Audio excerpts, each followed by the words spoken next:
Kementerian Badan Usaha Milik Negara angkat bicara soal ajang balap motor World Superbike di sirkuit Mandalika, Nusa Tenggara Barat yang disebut merugi. Hal tersebut menjadi polemik di masyarakat saat ini. Staf khusus 3 Menteri BUMN Arya Sinulinga mengungkapkan, pihaknya menganggap kerugian yang terjadi adalah wajar. Apalagi Indonesia baru menyelenggarakan ajang balap tersebut.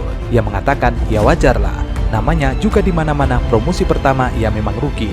Mana ada orang yang langsung jualan untung. Kalau semua jualan langsung untung, semua bahagia dan semua akan masuk ke bisnis itu. Dan itu bukan soal kerugian, ini soal penugasan. Arya menjelaskan bahwa kawasan Mandalika bukan hanya untuk pembangunan sirkuitnya, namun juga dengan seluruh fasilitas dan infrastrukturnya. Pembangunan kawasan Mandalika pun ditegaskan merupakan upaya Indonesia untuk membangkitkan pariwisata. Indonesia mau tunjukkan bahwa kita bangkit lebih dulu daripada negara lain dan ada yang namanya pariwisata. Pariwisata adalah sektor industri paling terpukul pada saat corona dan ketika itu ada momen yang namanya WSBK tahun 2021 akhir. PMN untuk keseluruhan 4 BUMN yaitu PT Bahana Pembinaan Usaha Indonesia atau AFG sebesar 3 triliun, untuk PT Aviasi Pariwisata Indonesia sebesar 1.193 miliar, kepada Reasuransi Indonesia Utama sebesar 1 triliun, dan kepada Raja Wali Nusantara Indonesia atau ID Food sebesar 500 miliar rupiah. Waktu itu bahwa memang cash flow daripada Injourney sendiri sebagai catatan ada yang memang dalam posisi negatif pada saat COVID waktu itu, di mana di situ kita bisa lihat pendapatan dari airport kita tentu dalam posisi negatif, tetapi tentu sebagai pelayanan masyarakat tidak mungkin airport di stop pada saat COVID, sehingga tetap kita jalankan. Tetapi juga ada konteks yang lain pada saat itu tentang pengembangan wilayah Mandalika.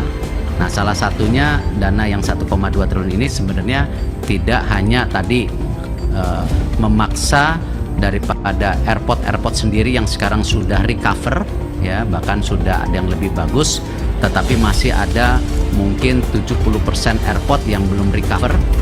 Nah, tentu tidak mungkin airport ini cash flow-nya menggendong daripada anak usaha Injourney lainnya, seperti juga yang itu di Mandalika. Waktu itu salah satunya percepatan infrastruktur di Mandalika. Lebih lanjut, ia mengatakan bahwa saat pandemi COVID-19 tidak ada investor yang masuk untuk membangun infrastruktur di Mandalika, sehingga BUMN yang mengerjakannya.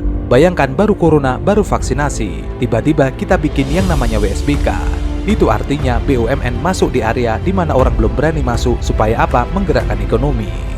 Ada fasilitas yang seharusnya investor masuk, tetapi karena corona investor tidak mau masuk, tidak siap mereka. Maka siapa yang masuk? BUMN masuk membangun infrastruktur yang harusnya dibangun oleh investor. Jadi ini adalah sebuah rangka untuk mendorong pariwisata. Soal juragan sirkuit Mandalika itu rugi 8,6 triliun, ya. Yang dibilang apa yang diceritakan Formula E.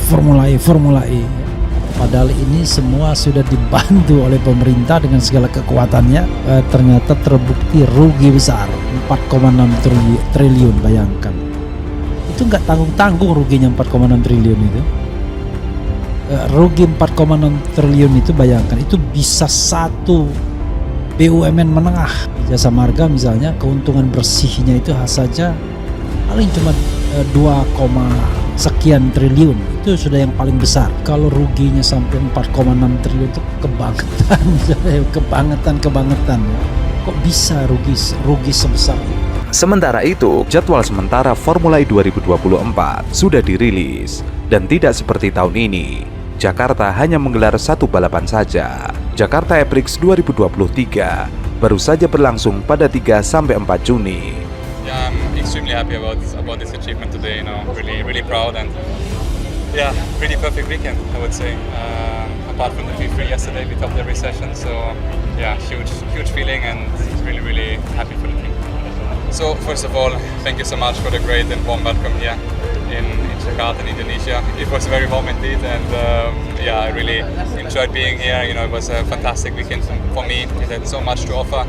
2 hari balapan untuk pertama kali berlangsung dalam perhelatan Formula E Jakarta. Jadwal padat 2 balapan di akhir pekan kemungkinan tidak akan terjadi lagi pada tahun depan. Berdasarkan jadwal sementara yang dirilis pada situs FIA Formula E, Jakarta hanya menjadi tuan rumah pada seri ke-14 yang berlangsung 8 Juni 2024. Sementara, terdapat pula beberapa kota yang menggelar 2 balapan seperti di Riyadh, Arab Saudi pada 26 dan 27 Januari, Roma, Italia pada 13 dan 14 April, Berlin, Jerman pada 11 dan 12 Mei, serta London, Inggris pada 20 dan 21 Juli. Tidak ada penjelasan mengenai alasan soal Jakarta hanya menggelar 1 seri balapan pada musim mendatang dalam rilis Formula E tersebut. Dalam jadwal musim depan, masih terdapat 3 jatah tuan rumah yang belum terisi, yakni pada 10 dan 24 Februari serta 25 Mei. Selain itu, Tokyo, Jepang juga sudah ditunjuk sebagai tuan rumah baru dalam ajang balap Formula E.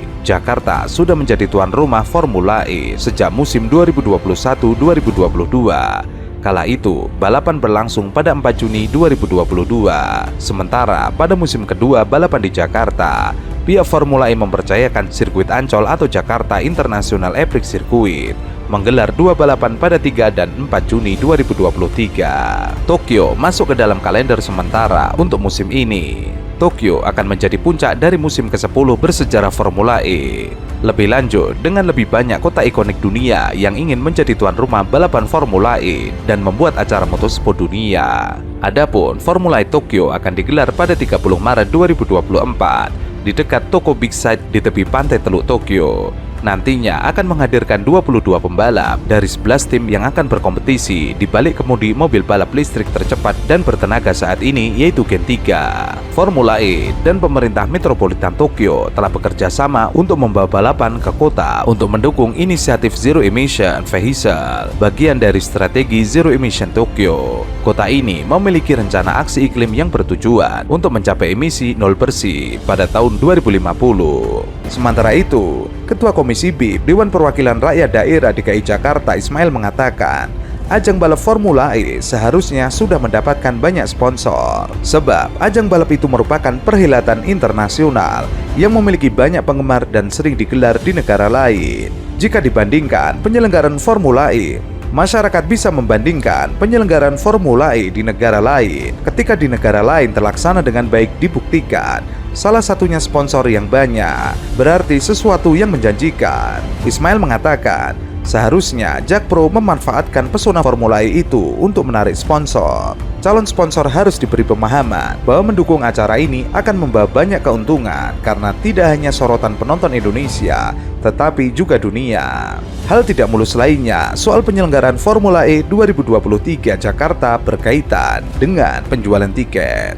Mungkin ya yang lebih ininya ya mungkin lebih dari segi tantangannya, segi promosinya. Mungkin kan tahun lalu promosinya lebih besar karena ada pemberitaan yang negatif, yang positif, itu bagian daripada promosi juga buat saya. Jadi ya tantangannya sekarang gimana bisa membuat bisa mendatangkan penonton sebanyak-banyaknya untuk acara event ini, dan nggak gampang karena kita kemarin habis lebaran juga kan, banyak libur.